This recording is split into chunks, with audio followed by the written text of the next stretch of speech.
What is up? What is going on, everybody? Welcome back and welcome into the Seattle Mariners post game recap. Before I dive into anything with the game today, obviously I'm not in my home. We are doing a little house sitting for some family for the next few days.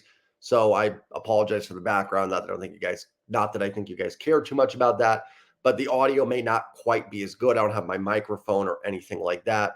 So if the audio video quality isn't quite as good, probably for today's game and the Blue Jays series, I do apologize for that as always. But we're kicking a little old school. I used to just do these videos on my phone camera. So, and that also, if you're someone that aspires to do things like this and do recaps and talk about a sports team, doesn't always have to be high tech stuff either. You can do it no matter what. Just put on the camera and talk ball. But a tremendous, tremendous win for the Seattle Mariners. Actually, one more thing before I go further. Do me a favor, smash the like button. If you're new here, just lurking, go ahead and hit subscribe. About 230 subs or something away from 4,000, and comment your thoughts on the game down below. Holiday, I'm not going to go into too much detail. I want to get back to my family here, but just a needed W for the Seattle Mariners, a win that just felt good. I will say that this team has had their backs against the wall in a lot of series this year where it looks like things are going to start spiraling, and they seem to kind of find a way to get that W. Would a loss today have ended the season? Of course not. There's still a lot of baseball left. A win today doesn't mean that, some of the past failures of the last couple of weeks are undone. But man, that just felt good, right? Did that not just feel like a good, solid win for the Mariners? And it was a game that looked like was headed in the same direction as the first two in this series. I don't know if I said it, but the Mariners win 7-3. Boy, I'm not doing this one. I have all my stuff up. They improved to, I think, 48 and 41 in the season, and they'll remain 2 games ahead of the Astros in the American League West before welcoming the Blue Jays in to town this weekend. But, it looked like the same script we had from the first 2 games this series, where pitching was doing enough, bullpen was keeping them in the game, but the offense wasn't rallying. It wasn't finding a way. And Corbin Burnes is a really good pitcher. He is. I talk about Tuesday with Grayson Rodriguez. Really good pitcher, but you've got to find a way to scrap out a couple runs. And that's what they did against Corbin Burnes. I don't think they necessarily hit him hard, but Julio gets the home run. And then listen, should they score more than 1 run with bases loaded, nobody out? Yes, but they found a way to scratch out another run. Kept it close. Bullpen did its job. Bullpen was tremendous all series. Truthfully, Mariners pitching staff was great all series. They held the Orioles, excuse me. I think it's the Blue Jays before. The Orioles to 9 runs this entire series. That is a tremendous offense in Baltimore. Gunnar Henderson, Anthony Santander. I know Adley Rutschman wasn't in there today. James McCann's a pretty solid number 2 catcher. Cedric Mullins having a bit of a down year, but still a good player. Colton Cowser is a good player. Ryan O'Hearn is really good. So this is an absolutely loaded offense. The Mariners pitching staff, despite a tough series overall, deserves a lot of credit for this series. And then the offense found a way. I was talking with Mariner Sir on Twitter. We were DMing each other, and he made a good point that you're probably, Perez was out for Baltimore today and probably Kimbrel. So you didn't quite have the Orioles ace relievers. I was surprised they didn't go to Cano. I know Cano, I don't think has had quite as good a season, but I was a little surprised we didn't see Yainer Cano come into this game. And the Mariners found a way to scratch out some runs against the Orioles bullpens. Not just scratch out, but get 5 runs in that 7th inning. So it was really, really good to see the offense break out. And not just to see the offense get 7 runs, which is tremendous and just refreshing to see. It's how they got the 7 runs. Probably the best game Julio Rodriguez has played all season. The home run off of, again, a really good pitcher in Corbin Burnes. Remember, Julio just missed one yesterday as well off of Kramer. And then a double into the gap. That might have been the first gap double that Julio's had this season. I think it might be that started that rally in the 7th inning. And then he steals third base, which I guess in some way actually ended up not really mattering because Rojas and Ryan Bliss both couldn't bring him home from third. It took JP clearing the bases with the double. But that's the kind of games superstars play. The home run, the double, the stealing third, just making an impact any way they can and in every facet of the game. Not just hitting, it's base running too. It's putting yourself in position, in that seventh inning there by stealing third, where all you need essentially is that sac fly or the ground out to score the run. Now, they didn't get that. Like I said, they ended up getting the bases clearing double, which is great. But, that's the kind of game superstars have. That's what they do. This doesn't mean Julio's all the way back. We've seen some games like this and we say it, go, oh man, maybe this is it. I said I'm not going to say it anymore, but I tend to get wrapped up in these things when the team wins. But regardless, let's just enjoy this one. That was probably the best game Julio Rodriguez has played all season. JP Crawford, I mean, with the bases loaded, I don't think there's been anybody more clutch for the Seattle Mariners than JP Crawford. And that looked like it was going to be a disaster in the seventh inning because Julio gets the double, steals third. I think it was Mitch Haniger that walked. First and third, nobody out. Rojas strikes out. And then Ryan Bliss strikes out. And you're going, here we go. They're going to, leave the bases. They're not going to score here. They're going to find a way to leave them loaded or to, once again, not score a run. And Ty France, I think, had a walk in there as well. And then they find a way. JP comes through. The captain finds a way.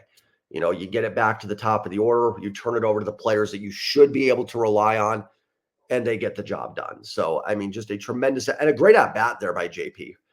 Got ahead 3-0 in the count and gets, one strike called on 3-1, then rips the double into the gap. And he spit on some good pitches. It wasn't three that, if I remember correctly, that the beers were flowing a little bit today. So if I'm off on some things, forgive me. But I thought he spit on some pretty decent pitches there and then was able to drive one into the gap. So really, really good to see. And then Mitch Garver with the insurance with the 2-run home run. Mitch Garver had a pretty good June. Had a nice solid line drive yesterday, pinch hitting, coming back from the injury, and the 2-run home run today. Julio, Mitch Garver, JP Crawford. Come on, Seattle. Like, get some guys going here, because I've said it a bunch. I'm not saying the team should sell. I think they should buy. But there's only so much you can buy that's going to make an impact if your current roster doesn't start hitting. And we're talking about bats, obviously, and acquiring hitters. You've got to get some of these guys going. It doesn't have to be all of them, right? Like, you can stomach a couple down years, but you can't stomach 8 guys being below their career averages. I thought Mitch Haniger actually had a couple really nice walks, especially in the 5th inning when they loaded the bases and tied the game up. Ty France did some good things today, spit on some good pitches. The hit was a bloop, but so what? Like, I'm not going to complain. The Mariners were able to put up runs, and he had that walk in the 7th inning. I will say this. I'm glad Ryan Bliss got the start. I want to see Ryan Bliss get more at-bats. Jorge Polanco's been atrocious. There's no reason not to see what Ryan Bliss can do. I think he's a better defender. I think he's got more speed on the base pass. Give him a shot. But you can also see why they've given Jorge Polanco at-bats and tried to get him going. Bliss is at-bat in the 5th, grounds into a double play, bases loaded, nobody out. Listen, got 2 strikes on him, put the ball in play. With nobody out, pretty much anything there is going to score a run. So I'm not going to claim that's a good at-bat. Grounding in double play is never good. But he did what he had to do. And again, with how much the Mariners have scuffled, I'll take a run any way it can cross the dang plate.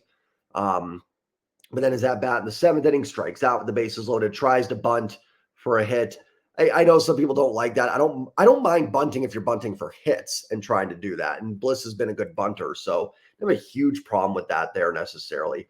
But then strikes out and can't get the job done. Listen, Bliss hasn't played in a while. This is not meant to be some sort of like, see, Jorge Polanco's the answer. I'm just trying to point out why, for people wondering, well, why aren't they playing Bliss? Why aren't they playing Bliss? This is kind of why. This is why they want to get Polanco going. Bliss does have a lot of swing and miss in his game. Not against Ryan Bliss playing. If they DFA'd Polanco tomorrow, I would not lose sleep over it. But that's why they're trying to get Jorge Polanco going, to hopefully do some stuff to get him going. So, listen, there's holes in Bliss's game. There is. But, good to see him get some starts, though, too, for sure. I wouldn't mind seeing him get a few more. Bryce Miller was fantastic. I thought, despite kind of a shaky first inning, Gunnar Henderson leads off with a double thrown out at third. Ironically, ends up being a triple short of the cycle. Now, that was the double, so it wouldn't have, he either went a double or triple short of the cycle. I thought Miller settled in, did a real nice job. And again, that's a loaded Orioles lineup. There's some teams that the Mariners will face pitching-wise that I'll look at and go, 6 innings of 2-run ball doesn't impress me all the time, right? Like, If it's against the White Sox and you walk 4 and strike out nobody, but you get through 6 innings with 2 earned runs, I'll give you a kudos for getting through it, but I may not be impressed. Baltimore is not the case. If you can get through 5 2/3, giving up 1 or 2 runs, that's a good outing. And Miller walked 1, struck out 6. I wasn't trying to imply that Miller's strikeout to walk ratio wasn't good. Just pointing out that, not all earned run inning starts are valued the same. But I thought Bryce Miller really, really threw the ball well. It's funny. The one pitching matchup I would have told you before the series that I would have really said the Mariners have no shot in would have probably been Bryce Miller versus Corbin Burnes. I wouldn't have been super optimistic with Kirby Rodriguez just because how good the Orioles offense is. But I think they would have had a chance. I actually think the Mariners had the advantage pretty clearly yesterday with Gilbert and Kramer. Again, I'm not taking into effect the offenses here. Today felt like, man, I just don't see it. I just don't see it happening. I think that's the third time this year where I've said I just don't see a win happening, and the Mariners have found a way to get the win. So they're not winning anything against Toronto, and they're not winning the division either. So we'll see. Maybe that sparks it. But real nice job by Bryce Miller. Listen, I'm not going to stand here and say, oh, the offense, but what have I said in these games? I'm not asking for 5 or 6 runs off these starting pitchers. I'm asking for a couple. And that's what they did against Corbin Burnes. I can't ask a team to do something. Not that they're listening to me. I can't ask them to do something. Then when they do it, be critical of it. They got a couple runs off Burnes, got him out after the 6th, did the job against the Orioles bullpen, and they walk out with a W. They maintain the 2-game lead in the AL West. With the way Houston's rolling, with the way the Mariners are scuffling, it just felt like a nice win. Now, listen, we've talked a lot about how this team has avoided sweeps. And that's great because it's prevented them from falling into spiraling into losing streaks. You do have to win series eventually. You can't just get away winning 1 out of 3. But again, I say it all the time. It's, it gives you a chance to a little bit of fear of the Mariners. You got to win. Settle down. Toronto comes in. Toronto hasn't been great this year. I think they've got talent. They haven't lived up to that talent. We know Toronto's going to invade T-Mobile Park this weekend, the fan base. But, in terms of like the team itself, it's a series you probably should win. Tough task with Gosman tomorrow. We'll see what happens. But living in the now, living in the moment, a nice win for the Seattle Mariners.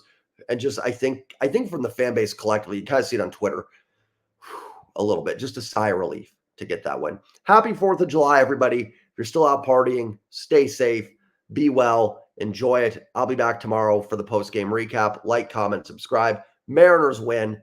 Take care, everybody. And as always, go Mariners. Peace.